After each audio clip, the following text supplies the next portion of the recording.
هل الفيلم الجديد دراكو رع فيلم بيحلق في آفاق جديدة ولا هو ببساطة فيلم هابط؟ الموضوع ابتدى من شهرين ثلاثة لما لقيت ابتدى يطلع لي على التيك توك فيديوهات لشادي ألفونس وخالد منصور، ودول الثنائي المعروف عنهم انهم كانوا شغالين مع باسم يوسف في البرنامج، مرورا بمشاركتهم في SNL او ساتردي نايت لايف بالعربي، نهاية بالمقلب المشهور اللي عملوه في باسم يوسف قريب في برنامج Arab Got Talent. الموضوع ابتدى اني لقيت لهم فيديوهات على التيك توك طالعين فيها فامبايرز، وطالع معاهم في الفيديوهات دي انفلونسرز زي ملك بدوي اللي كانت في وقت بتتسمى على السوشيال ميديا سكارلت جوهانسون الغلابة، لدرجة ان هي نفسها عملت اغنية موضوعها انها مش سكارلت جوهانسون الغلابة ولا حاجة. وكان طالع معاهم في الفيديوهات دي كمان الانفلونسر مروان يونس، واللي معروف عنه فيديوهاته الساخرة اللي هو بيعملها دايما. الفيديوهات دي في الاول ادتني انطباع ان الموضوع اقرب قوي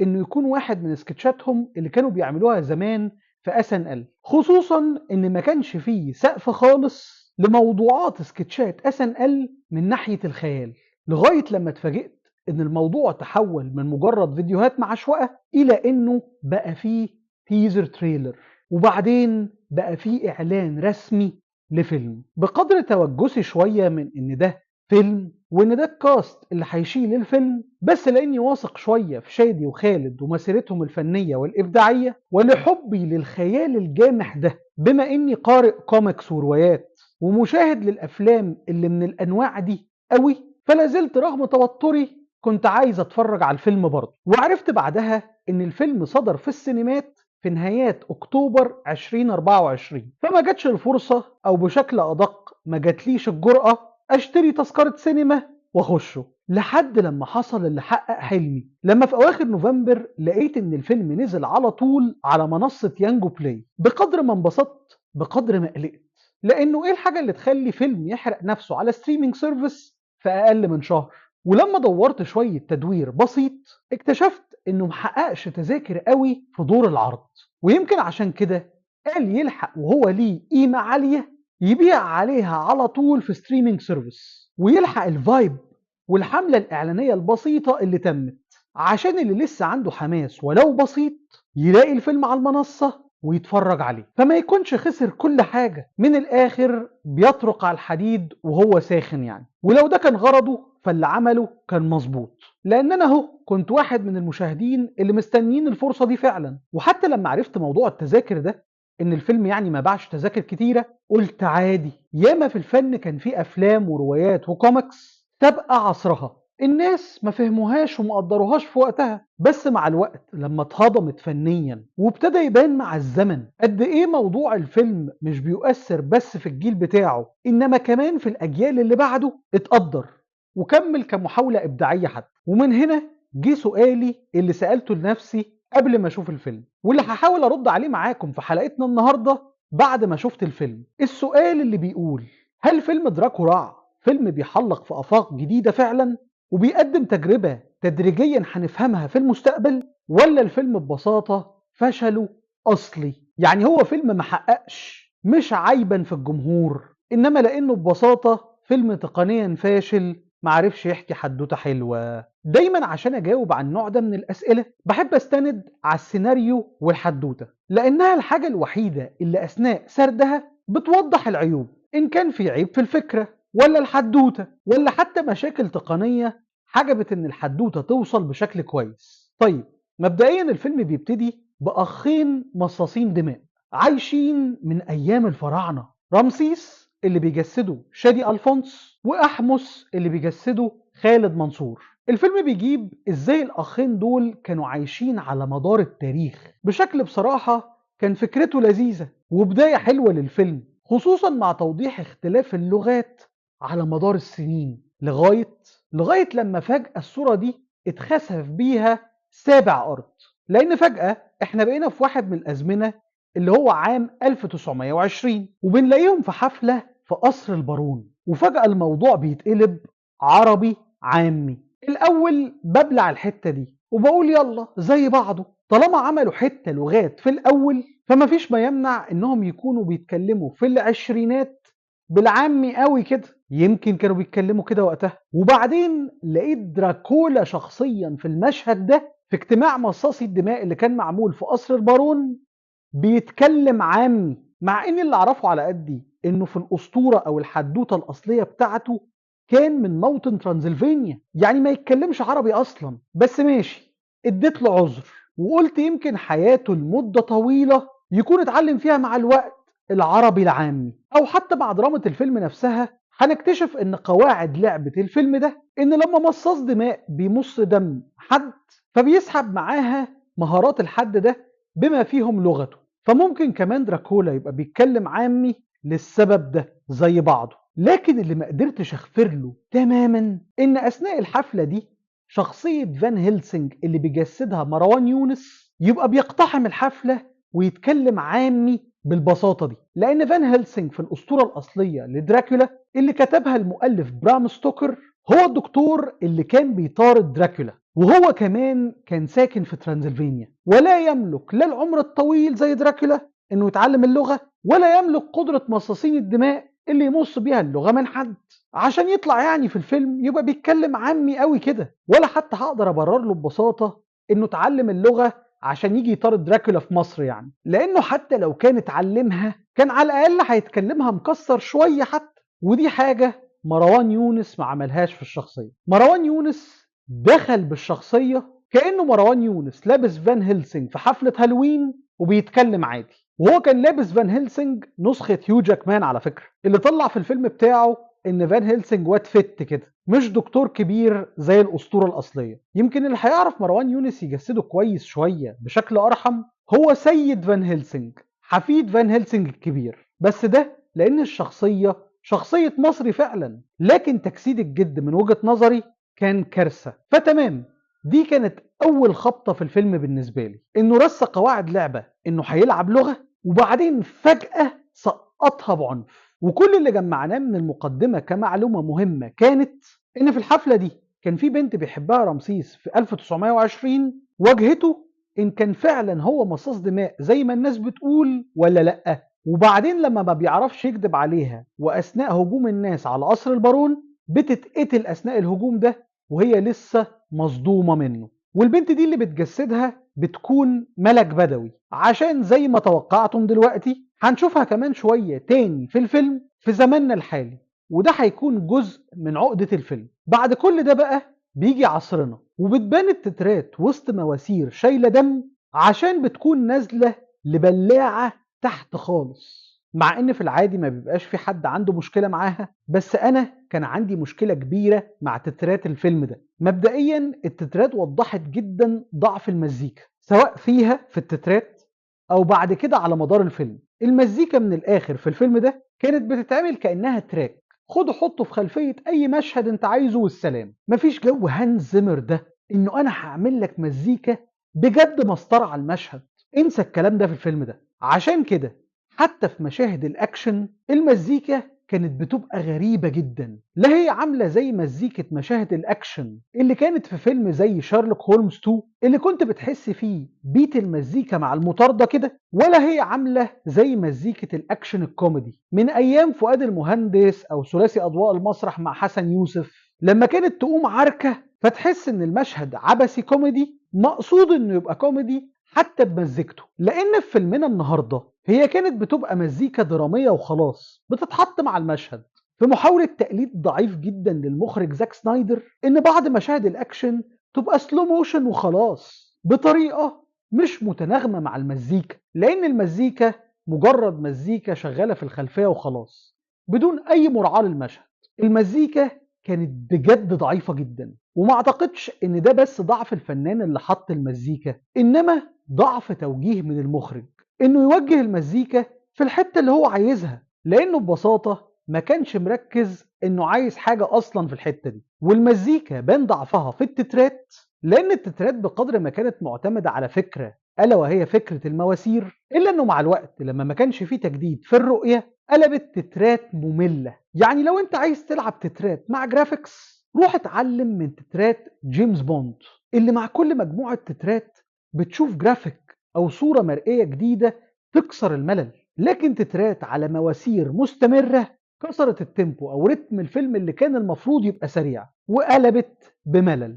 وكان من الأفضل لو دي النتيجة إنك كنت تخلي التترات مع أحداث الفيلم نفسها، زي ما المخرج شريف عرفة عملها مثلا مرة في فيلم زي إكس لارج، وممكن يبقى عملها في أفلامه التانية وأنا مش فاكر. وده شريف عرفة بجلالة قدره. أخيرا بتخلص التترات وبعدين بنبتدي بقى نشوف الأحداث، وبنلاقي في أول مشهد فكرتين تلاتة صيع دمهم خفيف. يعني مثلا إن في ألارم محطوط جنب تابوت عشان يصحي الفامبايرز من جواه، فكرة صايعة. وبعدين لما بيصحوا بنكتشف ان تابعهم الزومبي بيحط لهم دم في الانابيب من ناس بتتبرع بالدم، بدل ما يكونوا بيهجموا على الناس بشكل وحشي. ودي حاجة فكرتني شوية بحبكة سلسلة توايلايت، اللي دايما كان في تريقة انها سلسلة روايات فيها ما يدعى بالفامباير الرقيق الفيجن اللي بيمص دم حيوانات بس مش بني ادمين، عشان كان يبرر انه يكون في فامباير وبني ادمة يحبوا بعض. وبنفس المبدأ بنشوف هنا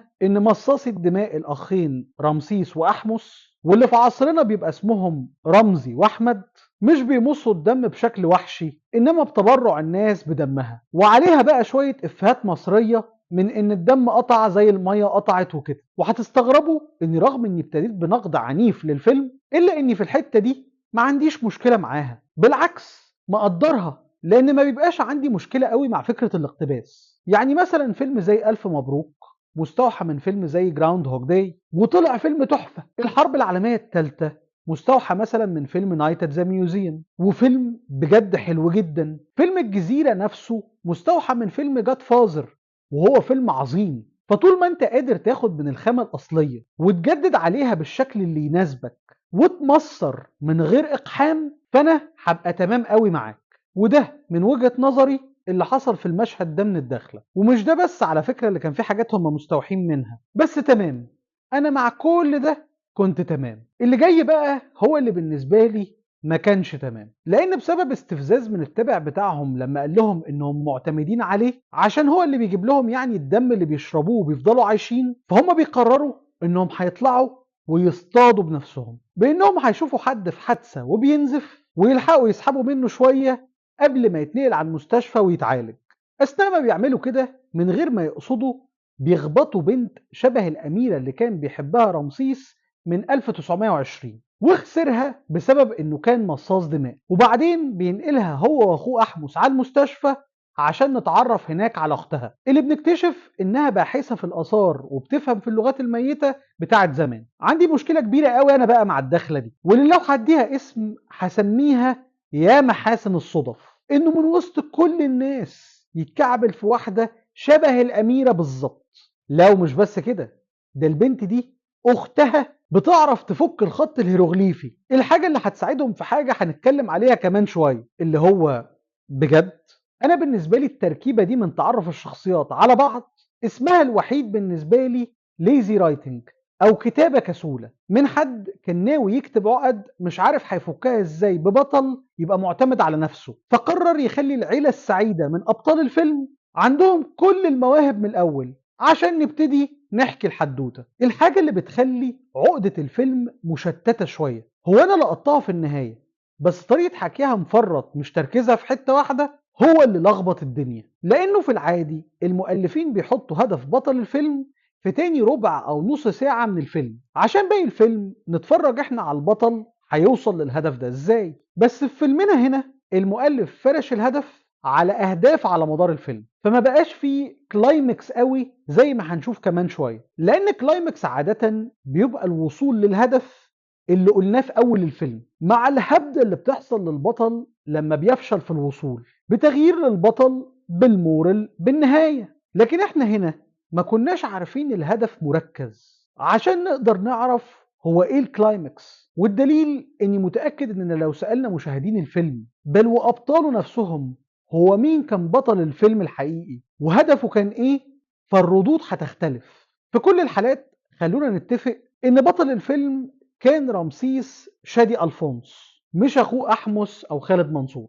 لكن هل كان هدف رمسيس هو انه لقى بنت شبه اللي بيحبها فهدفه انه ينجح العلاقة دي على عكس العلاقة اللي فاتت؟ بنسبة كبيرة ده هدف الفيلم على فكرة. بس هو كمان شوية لما يجي وقته في مشهد من كتر ما كان عالي بيعلي على الفيلم كله. وبعدها مشهد بعده شرحه برضه، وبسبب مشهد لقاء رمسيس بالبنت مع المشهدين اللي قلت لكم عليهم دول اللي اتطرح فيهم اهداف، بقيت حاسس اني متلخبط ومش عارف الهدف فين، ولا عارف هو العقده فين او نداء البطل فين، فبالتالي اتلخبطت هو فين الكلايمكس. ولما يجي وقت المشاهد دي هقول لكم. المهم، عشان الرابطه تفضل مستمره ما بين رمسيس والبنت، بتنسى موبايلها معاه، فبيكون في مقابله تانية، وبتكون فكره المقابله التانية دي صايعه برضه عن ازاي مصاصي الدماء لما بيجبروا على ديت في محل كشري بيكونوا بيتدمروا من جوه، منها لان الكشري فيه التوم اللي بحسب الاسطوره بيدمرهم، ومنها رمزيه لو حد بيقرف من الكشري ممكن يبقى حاسس بايه جوه المحل. فكره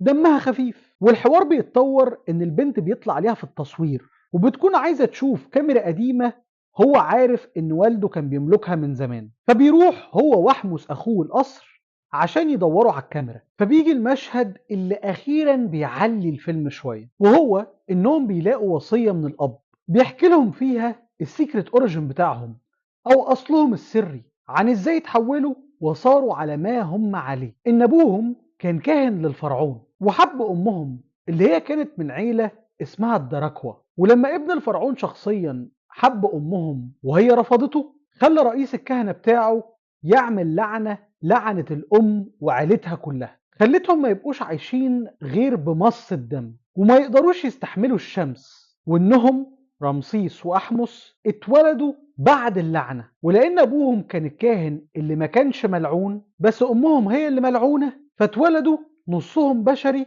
ونصهم مصاص دماء، فهم مختلفين عن الكل. واللي هي فكرة فيها من شخصية الكوميكس بليد شوية. ودي أول حاجة جامدة في المشهد، ان ده الوقت اللي بنفهم فيه قواعد لعبة الفيلم. مين دول؟ ازاي صاروا على ما هو عليه؟ يعني ما بينفضوش لأصل الأخين ويعتمدوا على الأساطير اللي موجودة والسف عليها وخلاص، إنما بيضيفوا عليها قصتهم الخاصة. فالفيلم بيبتدي يتوزن تاني حاجة جامدة في المشهد ده إن مع فرشة وحكي فكرة اللعنة بيتم طرح حل للعنة أو المشكلة دي، إن لو نصهم مصاص دماء ونصهم بشري ففي بردية فيها فك للعنة بتاعتهم في جثة الفرعون المتحنطة لو عايزين يوصلوا لها، وممكن يخلوا نفسهم بشر كاملين من تاني لأنهم ما يعتبروش ملعونين بشكل كامل.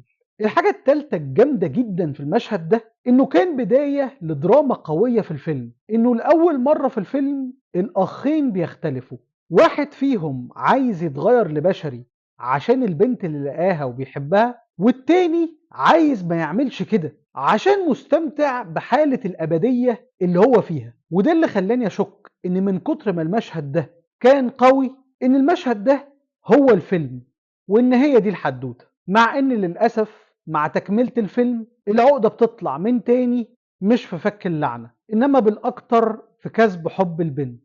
هما يبدو إن الاتنين واحد، بس هو مع الأسف بتفرق في الحكي، وهي فعلا فرقت في الفيلم. بعد كده الفيلم بعد كده بيكمل في محاولاتهم للحصول على البردية مع لاين أو خط درامي جانبي ابتدى يفتح على جنب، وهو إن أحمس لما لقى أخوه خلاص هيشوف حاله ويتحول لبشري عشان يعرف يتجوز البنت اللي بيحبها، قرر يشوف حاله هو كمان. فكان في بنت مصاصة دماء من تاريخهم ألا وهي بنت دراكولا شخصيا بتقول له إنها جاية وإنها عايزة تشوفهم وإن باباها دراكولا عايز يشوفهم. فلما بيروحوا له، ودي بتبقى في مراحل متأخرة جدا في الفيلم مع الأسف، بنكتشف التويست إن دراكولا ما كانش عايزهم عشان يشاركوه ويكونوا معاه والكلام الفاضي اللي كانت بنته بتبيعه الأحمس ده، إنما كان عايزهم عشان اكتشف إن الفامبايرز على غير المتعارف عليه فهم بيعيشوا بس هم في النهاية ليهم آخر، ممكن يعجزوا ويموتوا، على عكسهم هم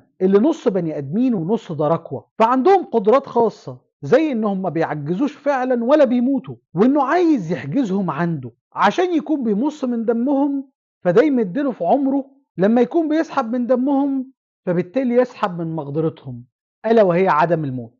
مشكلتي الكبيرة جدا مع الفيلم هنا ان الفيلم طرح الفيلن او شرير الفيلم متأخر قوي، اللي هو حاجة كده قبل ما يتهزم ب10 دقايق، مع انه شرير الصراحة اجندته محترمة جدا وماشية مع الفيلم، وكانت ممكن تعلي من منطقية الصراع لو كانت ابتدت في الحكي من بدري، الا انه مع الاسف فالشرير اتحكى غلط جدا، وعشان يهربوا منه كان لازم يبقى فيه صراع، والصراع ده تدخل فيه حفيد فان هيلسينج سيد هيلسينج. بس بما اننا فتحنا الحتة دي بقى، فمشكلتي مع مشاهد الاكشن في الفيلم ده ما كانش بس في عبثية لا منطقية سلو موشن، ولا بس في عبثية عدم تناغم المزيكا مع الأحداث، إنما كمان في عبثية تدخل فان هيلسينج. فان هيلسينج في الفيلم ده سواء الجد أو الحفيد كان وجوده مقرون إن كل ما تقوم عركة فامبايرز فجأة نلاقيه بشكل بقى مع التكرار في الأحداث كوميدي. يعني كان حلو اللاين بتاع مروان يونس انه لما شفناه بيجسد الحفيد سيد هيلسينج كان ليه افهاته، وتطور شخصيته من اول لما شاف مصاصي دماء واثبت ده لاخوه بانه جاب له دليل بانه اخد ايد من الزومبي اللي كان بيخدم رمسيس واحمس، وبعدين ورث زعامة الرجالة من اخوه لما اتقتل في واحدة من الصراعات. لكن مع الاسف سيد هيلسينج ما كانش مركز هو بيطارد مين. يعني اللي رسم له تطور شخصيته انه ابتدى انه شاف الاخين، بس انتهى انه لما تمكن كان داخل يطوح في دراكولا ويساعد الاخين عن عدم فهم. فبقدر ما تطور شخصيته كان حلو، بس تحسه واحد بيتطور وهو مش فاهم هو مين فين ليه. وبالمرة بما اننا فتحنا ملف الشخصيات الفرعية، فعندي مشكلة كبيرة قوي مع ملك بدوي او الشخصية اللي جسدتها، لاني بجد ما كنتش مصدق ان في بنت ممكن تبقى في واقعنا حيحانة كده شافت واحد صدفة وبعدين بقى يلا نظبط وندلق بالشكل ده. كان في افوره بجد في السوبرفيشاليتي او السطحيه اللي كانت موجوده في الشخصيه دي، ممكن بقى تبقى بسبب كتابتها او تمثيلها، ما قدرتش احدد قوي. المهم نكمل الاحداث. الصراع بيكمل مع دراكولا لما بيكتشفوا خطته انه كان ناوي يحلبهم، وبتدخل فان هيلسينج الغير فاهم بيقدروا يهربوا. ولان عبثيه تدخل فان هيلسينج ما كانتش كفايه، بتيجي العبثيه اللي بالنسبه لي اللي بتدمر الفيلم، وهي اكتشاف الاخين اثناء هربهم انهم يقدروا يعيشوا في النهار، حرفيا داي ووكرز زي ما كان بليد بتاع الكوميكس بيتلقب كده. ليه حاجه زي كده دمرت لي الفيلم؟ لانها قدره خارقه اضافت لملفهم، خلت هدفهم اللي بالمناسبه هيكملوا لسه بحث فيه في باقي الفيلم ملوش لازمه اصلا. الهديه اللي كان جابها احمس لاخوه رمسيس لما حس انه عنده حلم انه يكون بشري كانت نضاره شمس، في رمزيه ان قيمه الهدف كانت انهم يعرفوا يمشوا في النهار. فانت فجاه في الاحداث اديت لهم القدره دي عادي كده، عارف ان في حاجات تانية لسه ما زالوا لو فكوا اللعنه هيتفكوا منها، زي الاحتياج للدم وعدم الظهور في المرايات.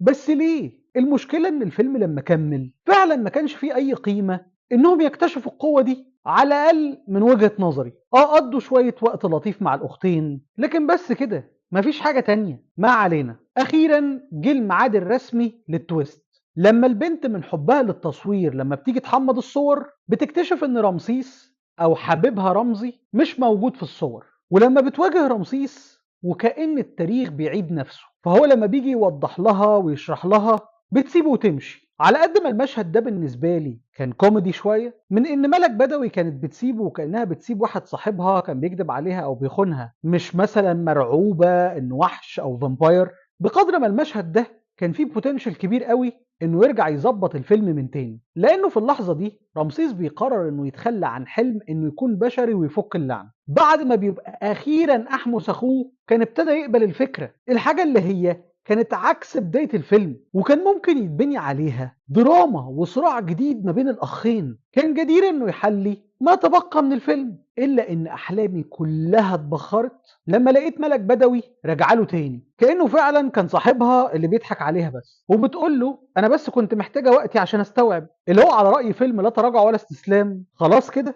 أمال أنت مفكر إيه؟ بيقرروا بقى يروحوا سوا عشان يفكوا اللعنة في معبد أبو سمبل بإن الشمس تيجي عليهم بدل ما تتعامد على التمثال اللي كانت بتتعامد عليه مرتين في السنة. ويمكن ده السبب الوحيد اللي عشانه يبقى اكتسبوا قوة الشمس، ولو إن اللعنة كان ممكن تتفك من أي حتة تانية وما تبوظش الفيلم بالطريقة دي. إلا إن في نص طريقهم لمعبد أبو سمبل دراكولا بيخطف البنتين عشان يمنع ده من الحدوث، فده يضمن له انه يفضل يحلب من دمهم عشان يفضل يجدد قوته. بيروحوا عشان ينقذوا البنتين، بتقوم عركة. فايه اللي بيحصل؟ برافو عليكم، فان هيلسينج بيظهر من العدم يعمل عوق، الاخين بيهزموا دراكولا وبينقذوا البنتين، بيحاولوا يلحقوا تعامد الشمس عشان يفكوا اللعنة، وهوبا مفيش لعنة بتتفك. وبيطلع السبب إن مكان فك اللعنة بسبب تأثير التاريخ على التضاريس اتغير.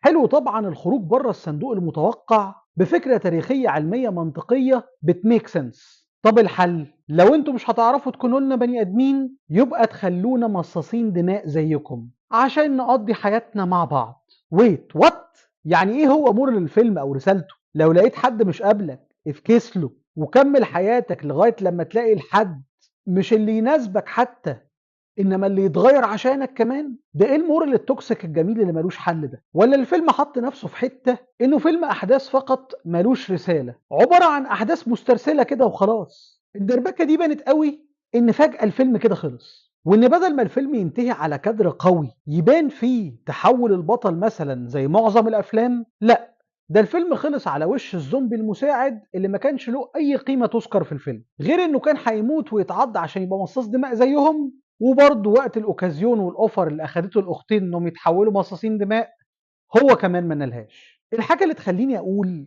ان فيلم دراكولا كان فيه منحنيات كفيله انها تخليه فيلم يحلق في افق جديد، بس طريقه الحكي والتنفيذ والرساله والهدف هم اللي عملوا منه مع الاسف فيلم هابط. ايوه، دراكولا يصنف فيلم هابط لانه الافلام اللي بجد بتبقى سابقه عصرها بتبقى افلام بتحكي بشكل مظبوط حدوته برساله المجتمع لسه مش شايفها. انما فيلمنا النهارده معرفش يحكي الحدوته اصلا، معرفش يركز هو فين الصراع، معرفش يحط هو فين الكلايمكس، معرفش يبين الفيلن او الشرير، معرفش يحافظ على الدراما صح ما بين الاخين، معرفش يوصل لرساله أو يوصل رسالة. الحاجة اللي تخلي فيلمنا النهاردة رغم إني كنت متوسم فيه خير مش الفيلم اللي سابق لعصره، إنما فيلم هابط. ومع ذلك لازلت بشجع المحاولة، وحابب أطلب من شادي وخالد وصناع الفيلم إنهم ما يكتفوش بالمحاولة دي ويعملوا محاولات تانية